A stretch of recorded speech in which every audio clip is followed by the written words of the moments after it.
You're listening to the Jan Price Show, all about movies. And today my guest is Jordy Sank, director Jordy Sank. And we're going to be talking about his new documentary entitled I Am Here, about this amazing, amazing woman, Ella Blumenthal. Welcome to the show, Jordy. Hi, Jan. Thank you so much for having me. Oh, it's a pleasure. You're in Cape Town, South Africa right now, correct? I'm actually overseas, actually on a family holiday, so I'm hopping all over at the moment. But I'm originally from South Africa. Yes. Beautiful. I've been there. Well, I haven't been to Cape Town, but I have been to Johannesburg and Kenya, and I love Africa. Wow. Yeah, love, and I want to get to Cape Town. It's absolutely. I hear it's beautiful. I know it's beautiful. Yeah. So go ahead. Cape Town. Cape Town's incredible. You have to come to visit Cape Town. It's a beautiful city, and Johannesburg, and all over Africa. Africa's just beautiful. It is, and I love the people there. And they always talk about the spirit of Africa, and that's very palpable when you go. You just feel this wonderful, positive energy. I know we hear bad things. Unfortunately, that's what everybody likes to focus on, but we can hear bad things about everywhere. But it's absolutely my experience. Those times I went were really beautiful and amazing, and live in my heart, itself. So, yeah. Amazing. But I'm really excited to talk about this beautiful documentary. First, just tell our listeners how this came about, how this story, and we'll talk a lot about Ella, obviously, because it's her story. And yeah, I mean, anything to do with World War II and the Holocaust are always, topics that I'm very interested in, seeing films that talk about that era. And I love movies from the 1940s too. But talk a little bit about how you met Ella and how this became your passion project, I believe, for like 15 years or something like that. Is that correct? Yes, that's correct. So I was very privileged because I grew up in the same community as Ella, and from a very young age, when I met her, I think I must have been probably 14 when I really got to know her. And I'll never forget. We both went to the same Friday night dinner, and she stood up, and no one asked her to speak. She just sort of stood up with all by herself, and she started recounting these horrific, harrowing stories of her survival during the Holocaust. And I remember everyone around the table was so completely moved, and we didn't expect this coming to a dinner. And then something really incredible happened. It's almost like she flipped a switch, because she was dancing, she was singing, she was playing with the children, and she just had this energy that I've really just never seen in a person before. And especially someone who's a Holocaust survivor, you think, they've been through one of the darkest moments in history. And, she was almost the light in the room, and she had the spirit that just lifted everyone else up with her. So, I knew from a very young age that I have to befriend this woman, and I have to, get to know her, because there's just so much that I can learn from this incredible woman. So that was the start of a beautiful friendship. And we started making the film in 2019, so that was many years after I had met Ella. That was about, like you're saying, about a good 15 years after meeting her. So it's really been a passion project, and something that I've been wanting to do for about 15 years. It's interesting that you were so young at the time when you did meet her, and that who she was, sparked something in you that you knew that you needed to tell her story. I think her light, I mean, we'll talk, she's a truly amazing woman. Her light emanates because she has been to one of the darkest times in our history. I believe it is our darkest time. There's no question about it. And that she transcended that and was able to overcome that and survive. I mean, the story is harrowing that she has to tell, but I think her light is because she survived it, and now she can truly enjoy everything in life, and wants to bring that joy to everyone. And that you see her light, you see her joy, you see her energy. When you filmed this, she was 98 years old. and Yes, she's still alive. Is that correct? that's correct. She's last year she turned 100 years old, and please God, in July she'll be 101. Amazing, amazing, amazing, amazing. Is she one of the last living survivors of the Holocaust, or do you know? I know in South Africa she's one of about 3 or 4 survivors still around in the whole of South Africa. So yeah, just also it was such a privilege to be able to record her story. Like you're saying, there aren't many Holocaust survivors alive and around to tell their story today. So it really was a privilege to capture her story and her essence on film to share with the world. Yes, yes, and it's a gift to all of us. It is Mhm. on so many different levels about who she is. Certainly about aging. That's another, that she has amazing energy at almost, well, now 100 years old, but almost 100 when you film this. Mhm. Talk about how you actually convinced her to do this, because maybe she wasn't really sure she wanted to share her story on film. I don't know. So let's talk about that conversation that you had with her and how you had to maybe convince her. I don't know if you had to convince her. Mhm.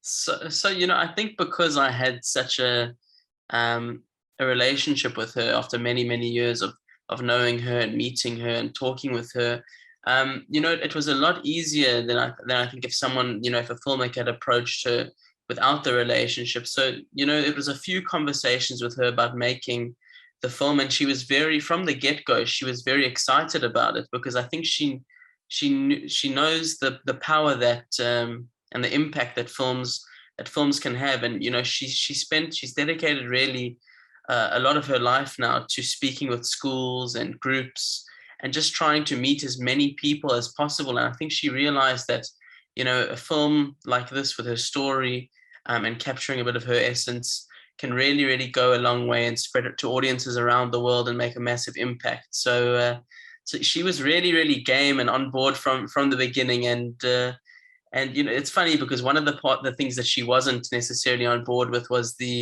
about 30 minutes of the film is done in 2D animation. And to convince someone of her age, a lot of us have grown up, very visually literate with animation playing on our screens. And she didn't really know so much about it, and she was quite weary about it. But when we showed her we took one of her stories and we turned it into an animated clip. And once she saw that, she was completely sold on the idea, because she saw how it really just transported you into her story. And the audience almost walks alongside her and is there with her, experiencing what she experiences. So yeah, thank God she was on board. And yeah, she was helping us, and she really just we a lot of the how the film sort of turned out really is attributed to her and her constant watching the film, meeting with us, telling us the way that she thinks things should be done, and having conversations, which was really, she was really just a key sort of player in the making of the film. That's interesting that she got more Mm, actively involved in the production, mm, but it's her story, so of course she would want to. But some people go, "You just tell it. I don't really, I'm gonna not gonna be that involved with it." But that's interesting that she was so involved. Let's talk about the 2D animation. Yes, why you chose to do that rather than you use some archival footage, but why you chose to not use archival footage and to do the 2D animation. So the animation actually came, with a documentary, you filming and then you editing and you sort of going back and forth multiple times. So one thing that happened, we got about 7 hours. We had a 7 hour sort of version of the film, which was Ella's complete life story in 7 hours. And what we did is then we cut that down to about an hour. And when we were going through her telling her story in the past, we put stock footage, the general black and white stock footage that one sees in Holocaust and World War II films. And the way that Ella tells her story, she tells it with such expression and with such heart and emotion that you almost feel like you're there with her. So, but what we realized from a very early stage is that these black and white stock images and videos were not not sort of translating well when she spoke her story. So we had to look for another option, and that's where we stumbled on animation. And another reason that we really, really loved animation was because I grew up learning about the Holocaust in school, and it all felt very much like one other chapter in a history book. Like the one day you're learning about the Holocaust, the next day you're learning about the Industrial Revolution, and let's flip the page to the next page. So you struggle to connect with a concept like the Holocaust, and I really, really strongly believe what animation does is it allows you to see the Holocaust in color on your screen, and to connect with Ella as a character and go on this journey with Ella. So you feel like you're there, you're walking alongside her, and you can experience what she experienced. And then there's also beautiful opportunities with animation where, there's so much uplifting moments in Ella's story. For example, one of the moments where she finds a fragment of a Jewish prayer book in the dirt in Auschwitz. And, when she finds this, she seeing the Hebrew letters after not seeing any Jewish items for so many years, she felt like she was floating through the sky. And what we did in the animation is we actually have her floating through a sky of all these different Hebrew words and letters. So that's also the beauty of animation, is you can really, really go into Ella's mind and, communicate the spirit and the strength of spirit across to the audience as well. So that's why, that's really why we loved the animation. It does, and you're right, exactly, because she's narrating during that too, and so it does bring you back. It makes it more, just more real, I guess, in a way, even though it's animation. Because it's not, as you say, the stock footage. I mean, there's and we've seen a lot of that stock footage in a lot of different movies. So over a period of time, because there's not that much out there either, from the Holocaust itself. That must have felt like a miracle for her to find that. I mean, you just think about that, in the dirt in, what was it, Auschwitz?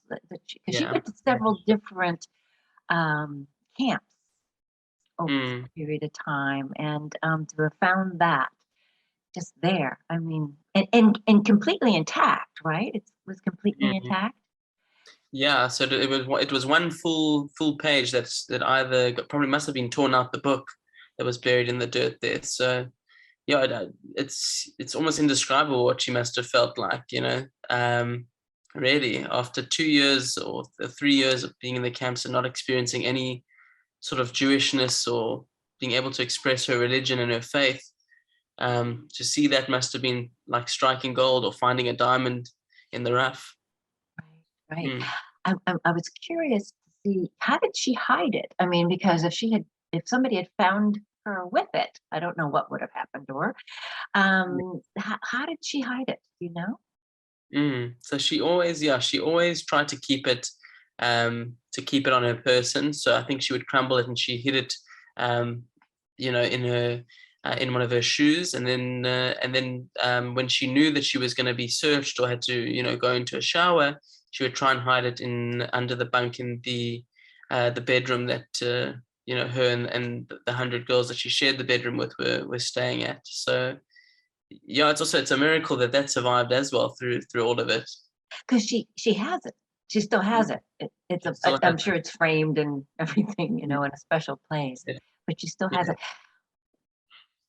Was it difficult for her to share this story? Because I don't think she did for a long time. Her children weren't really aware of what she had gone through. And I also want to talk about her tattoo of her number too. Let's talk about that too. But why did she? And it was because you convinced her to share the story that she finally started talking about it? So she'd been speaking in the Cape Town community. She'd been speaking to various groups and really opening up with her story, I'd say, for the past 10 years or so. But there's so many people who when she originally came to South Africa, knew her and had no idea that she was a Holocaust survivor. It's funny, I visited the town that she originally lived at. She grew, she raised a whole family in this town called Brakpan, which is just outside of Johannesburg. And there are so many people in the town that when I went there, so many people didn't know that she was a Holocaust survivor. They just knew her as this very quirky Jewish woman, but they had absolutely no clue that she was a Holocaust survivor. And her children, her children, they have memories of her waking up screaming in the middle of the night. And they didn't know why, because, their mother really never opened up to them when they were younger. But then as they all got much, much older, she started to very slowly sort of tell them bits and pieces of her story. And she actually, getting on to what you were speaking about, the tattoo, when she arrived in South Africa, her husband's family convinced her to get her tattoo removed to, hide the memory of her past. And also I think it was very taboo at the time because, Holocaust survivors were seen as these damaged people. So Ella went along with it, and she got her tattoo removed, and she had this massive scar on her arm. And what she told people, because in South Africa it's a relatively warm climate, so people wear short sleeve clothing, and what she told people when people saw her arm was that she was in a car accident, and she drove her car through a shop window, and that the glass came in and cut her arm open. And she told this story so much that one of her sons actually said that, the story was so impregnated in his mind that that this sharp glass cut his mother's arm open. So, it just goes to show how this trauma and this story was so hidden deep within her for so many years. Wow. I was wondering when I was watching it, whether she ever regretted taking the tattoo off or not. Now that you've sort of explained that it was taboo a little bit, but did she ever think about, because there was something about that, I would think, about that memory, or maybe it's better to have it gone so she wasn't looking at it and being reminded. What do you have thoughts, or have she ever discussed that further?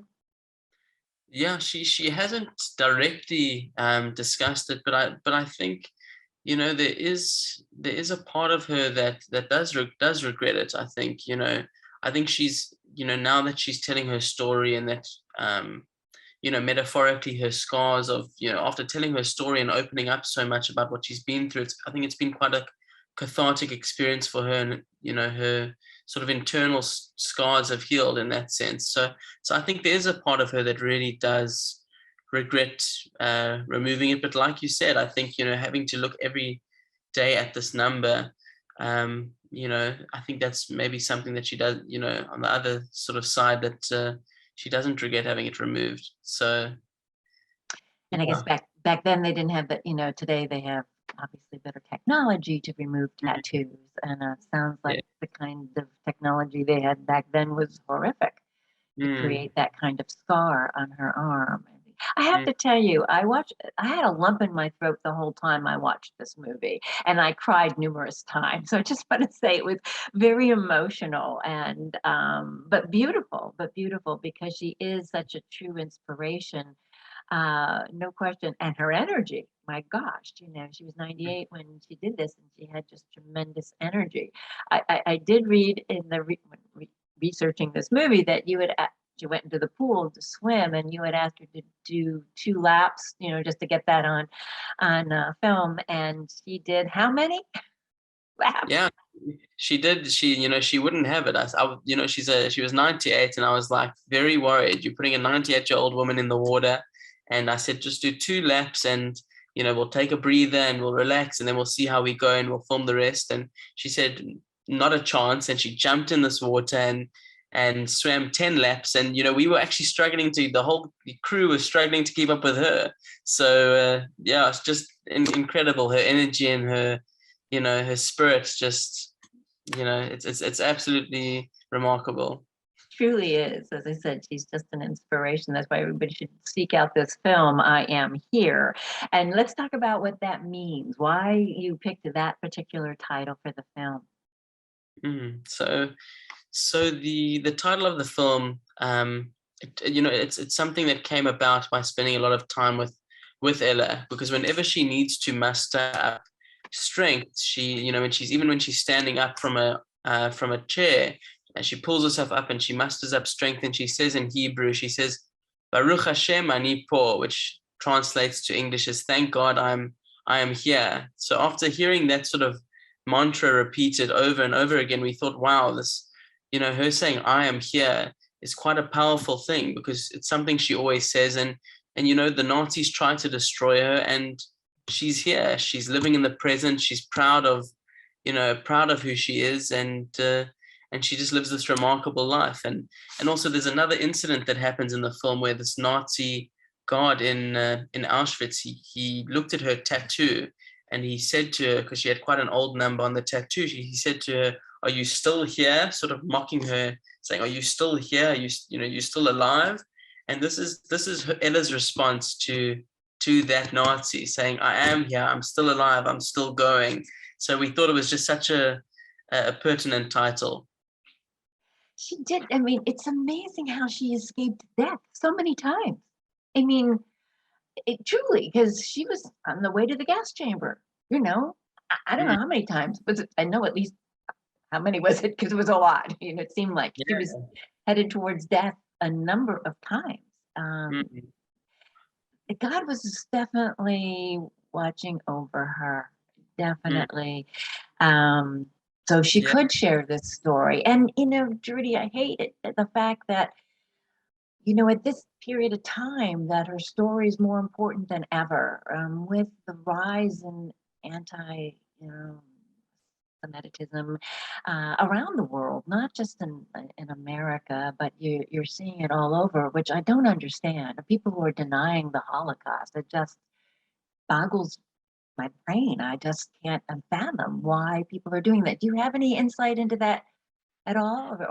And when doing this movie, did any of that come up? I know in the beginning you show scenes of that, and I thought the movie was going to go more into that direction, but you didn't. So talk a little bit about that. I mean, I think this movie is very, very important for everyone right now to see this film, all ages, to see this story. But talk a little bit about that. So, we started the film with all these anti-Semitic incidents that happened around the world, because it actually shocked us when we were making the film, and we approached various filmmakers and sort of other collaborators. A lot of people came back to us and said, why do you need another Holocaust story? Or, what's different about this story? It's been done before, kind of thing. And we were quite, shocked with that, because all we had to do was open up our laptops and Google anti-Semitism, and you'd see all over the world in the past few years crazy Holocaust denial and anti-Semitic incidents.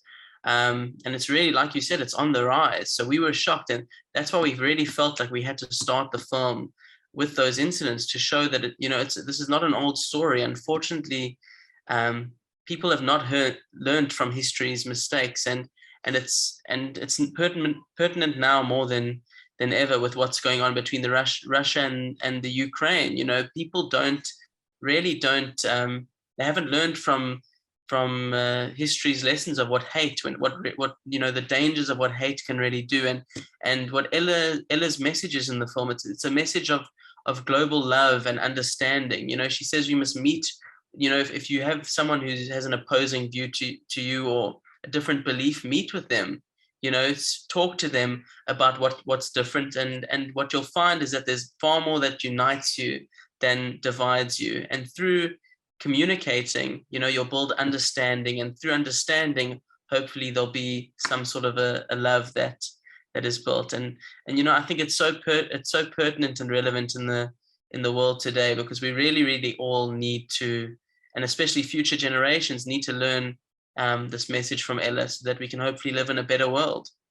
It's a beautiful message, and it came about. She wrote an open. Who did she write the letter to? Was it in a newspaper? What did she?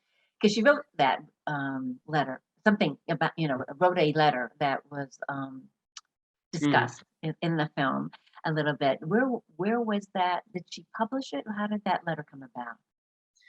So the South African influencer wrote the most terrible things on all of her social media. She had a massive social media following, and she wrote just the most terrible things about the Holocaust, being a sort of a setup, and Hitler was right, and all these terrible remarks. And the way that Ella responded, she wrote an open letter that appeared in a few newspapers, and that was sent to this influencer. And anyone would have, if someone who survived the Holocaust had sent a letter, with hateful remarks to this influencer, I think all of us would have understood. But Ella really approached this influencer with such a genuine love, saying to her, she wants to meet with her and she wants to share a cup of tea with her, and for them to discuss and to talk. And it was just such a beautiful gesture from someone who had been through the Holocaust, and to want to sit with a Holocaust denier at a table, to really just discuss the matter. It was just so, it was just Ella. There's no other way to explain it, because it's just something that she would do, and all of us would we would never understand how she can do it. So right. It was just Ella. It's Ella, yes. Did the influencer meet with her or not? No. She unfortunately, to this day, she's never heard or got a response from the influencer, and she says she's still waiting. She's hopeful that one day maybe she will get that response. So I hope so too. Ella's story is a pure inspiration for everyone, and it really is what we need more in life, is more love and openness and communication and understanding and compassion, and so her story is just a wonderful, timely, well, it's a story we need to hear all the time, but it's really right now even more so. So I wish you much success, Jordy, with this film. Where can people see I Am Here about Ella Blumenthal? So the film is currently playing at cinemas across the US. I'll share with you a link where viewers can find a full schedule and be able to book for the film. And then it also will be available on VOD platforms and streaming platforms on the 24th of May. So we'll be able to view it from their home. Great. Well, thank you, Jordy. It's been a pleasure having you on the show. And again, much success with you. Thank you, Jan. Thank you. It's been lovely speaking with you. You too. You too. If you have missed any of the Jan Price shows all about movies, you can go to my website, thejanpriceshow.com, where all the shows are archived. Also, wherever you listen to your favorite podcast, the iHeart Podcast Network, Apple, Google, Spotify, you name it, we are there. Also, go to my YouTube channel and subscribe and like it, and follow us on Twitter and Instagram at The Jan Price Show. Thank you all for listening.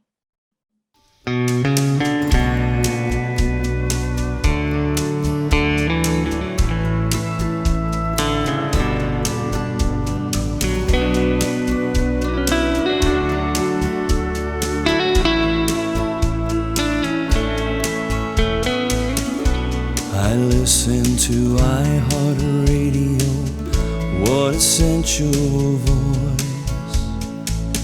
She's talking about the movies, oh my beautiful host.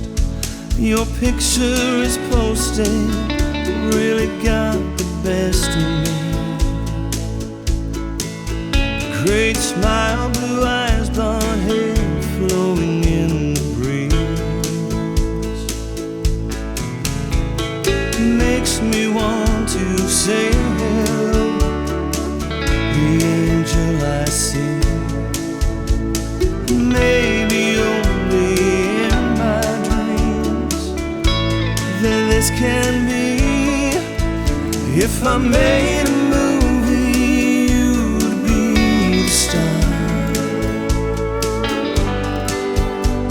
A love song talking about how beautiful you are. Not knowing the storms you have to weather. You are never to walk the road alone forever. If I made a movie, you'd be the star.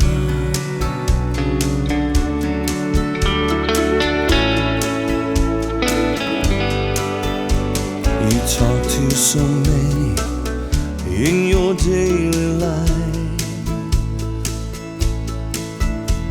What about you when you're not in flight?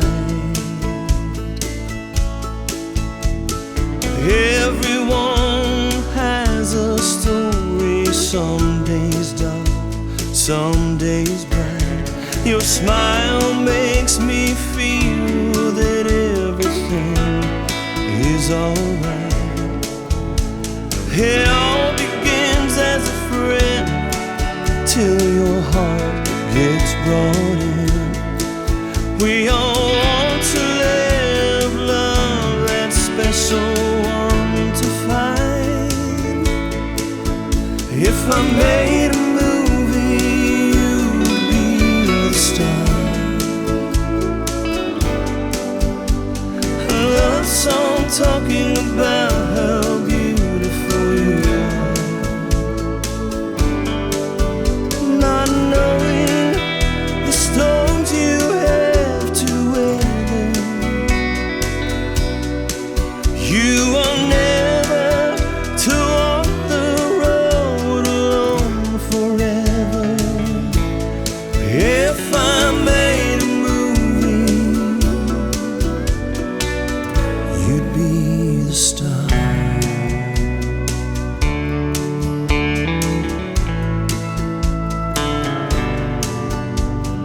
Maybe it will never happen, only in my dreams. A chance for love again to set my heart free. If I made a